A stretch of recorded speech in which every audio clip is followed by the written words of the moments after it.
Ate, nasan ka na? O ate, andyan ka lang pala? Ano pong ginagawa mo dyan? Ate Yula? Teka lang, isa ba yung laro ate? Oo, tama ka, Miko. Isa nga itong laro na tinatawag na Genshin Impact. Welcome to the captivating world of Genshin Impact. Ready ka na ba sa isang epic open world adventure?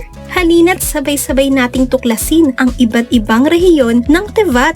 At ang best part, maaari mo itong laruin kasama ang iyong mga kaibigan at makipag-team up sa mga astig na labanan. Maging excited din kayo sa pinakabagong update. Malapit nyo nang makilala si Kirara, ang isang napakalakas na 4-star Dendro character. May bago ding events na naghihintay sa inyo, ang Summoner Summit at marami pang iba.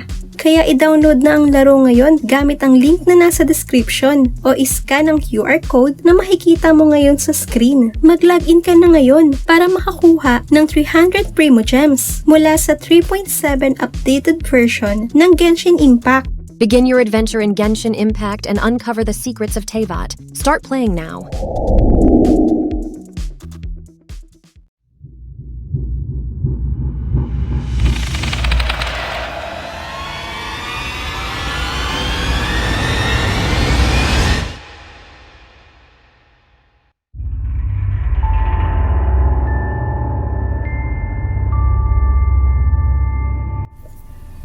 Ako po si Yula. Maaga pa lamang ay abala na kami ng aking lolo Cardo upang ihanda ang mga inihaw na aming ititinda pagsapit ng gabi. Si Lolo Cardo ay isang napakabait na tao. Tahimik lamang ito at palaging nakangiti. Nag-iiba lamang ang timpla ng kanyang mukha sa tuwing magtitinda kami ng ihaw sa bayan. Pag tayo'y nasa bayan na apo, huwag kang kakausap ng kahit sino Paalala niya sa akin. Tumango naman ako bilang pagsang-ayon, sabay tulong sa pagtulak ng aming cart patungo sa bayan. Nang makarating na kami sa aming pwesto, nagsimula na kaming mag-ayos ng aming paninda. Ilang segundo pa lamang ay nagdagsaan na ang mga tao upang bumili sa amin. Kitang-kita ang pagkasabik sa kanilang mga mata. Ang pinakaunang naubos ay ang laman. Sumunod naman ang isaw. Kitang-kita ko ang saya ng mga taong bumibili sa amin. Tinignan ko naman ang lolo ko na seryoso sa pagtitinda. Bata, gusto mo? Alok sa akin ng isang dalaga sa kanyang hawak na inihaw. Umiling ako at hindi na itong kinausap muli dahil kung hindi, tiyak na pagagalitan ako ng lolo pag uwi namin ng bahay.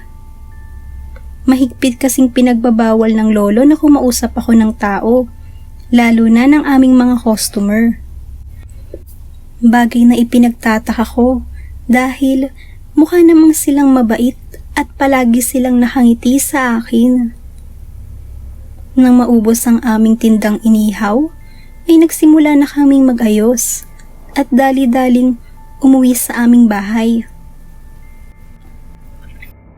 Lolo, kanina po may dalagang nag-alok sa akin ng inihaw. Kwento ko sa aking lolo pagdating namin ng bahay. Tinanggap mo ba? Seryoso niyang sabi sa akin. Hindi po. Nakatungo ko ng mga sabi kay lolo. Ngumiti ito sa akin at hindi na muling nagsalita. Inutusan niya na rin akong matulog ng maaga sapagkat marami kaming ihahanda bukas na paninda. At dahil na rin sa pagod, nakatulog na rin ako ng maaga sa aking kwarto. 2:00 ng madaling araw nang bigla akong magising dahil sa ilang mahinang pagpukpok. Pumunta ako sa kwarto ng lolo upang sabihin sana ito, ngunit wala siya roon. Napatingin ako bigla sa tapat naming kubo, kung saan naroroon ang tambakan ng aming mga lumang gamit. Dito nanggagaling ang ilang tunog na aking narinig. Kailanman, hindi pa ako nakakapasok sa loob nito. Bilin kasi sa akin ng lolo na wag akong papasok dito. Kinuha ko ang lampara at lumabas upang silipin ang loob ng maliit na kubo. Sinubukan ko namang buksan ang pintuan, ngunit nakasara ito. Naisip ko na lamang na sumilip sa isang butas at nakita si lolo na nakatalikod. Si Lolo ba yun? Ano kayang ginagawa niya ng ganitong oras? Tanong ko sa aking isipan.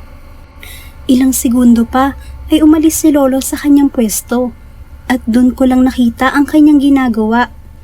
May hawak siyang kutsilyo at puno ng dugo ang kanyang mga kamay. Mas lalo akong natakot nang makita ko ang lamesa na puno ng hiniwang karne. Maingat niya itong inilalagay sa katabing icebox. Teka, iyon ang hinahanda namin tuwing umaga upang itinda sa bayan Napatigil ako sa pag-iisip nang nakitang tapos na si lolo at handa nang lumabas ng kubo. Wala sa sarili akong napatakbo pabalik ng aking kwarto at nagkunwaring tulog. Pinagpapawisan ako ng malamig dahil sa takot na aking nadarama ng mga sandaling iyon. Yung kasera, nakalimutan kong patayin. Sabi ko sa aking isipan. Bigla namang pumasok si lolo sa loob ng aking kwarto at hinawakan ako sa balikat. Alam kong gising ka, apo. Mahinang sabi niya sa akin. Oras na siguro para malaman mong lahat. Agad naman akong napatingin sa kanya at nagsimula na siyang magkwento sa akin. Nagising ako ng walang sapat na tulog dahil sa lahat ng aking nalaman.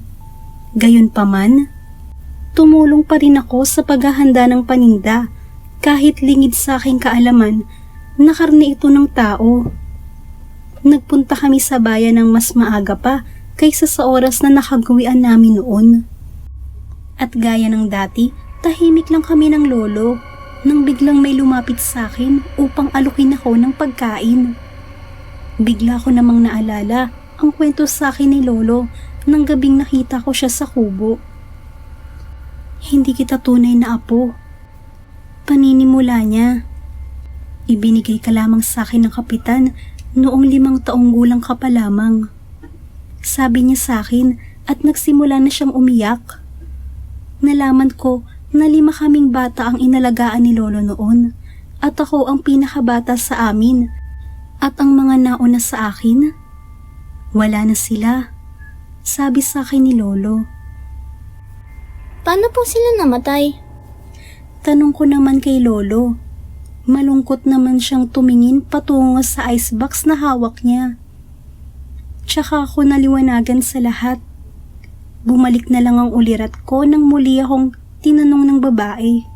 Ano, gusto mo ba? Tinignan ko lang sa mga mata ang babae at hindi pa rin ito kinausap.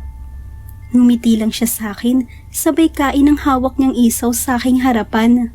Kitang-kita ko ang paghaba ng matutulis niyang ngipin. Napayuko lang ako at napapikit ng mariin. Hindi pa rin ako makapaniwala sa lahat ng aking nalaman, kahit nasa harapan ko na ang pruweba. Apo, kahit anong mangyari, wag na wag mo silang kakausapin ha. Ayon kay lolo, iyon lang ang paraan upang makaligtas kami. Pero, paano po pag naubos na ang karne? Tanong ko kay lolo, ngunit imbis na sagot ang aking marinig, mahigpit lamang niya akong niyakap.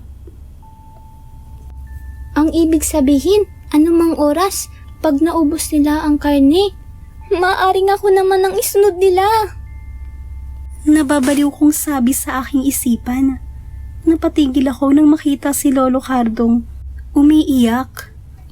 Nagtaka akong saglit, ngunit bigla ko ring napansin na ubos na ang paninda naming ihaw at kailangan pa namin ng mga karneng ihahain sa harap ng mga aswang na naghihintay sa aming harapan.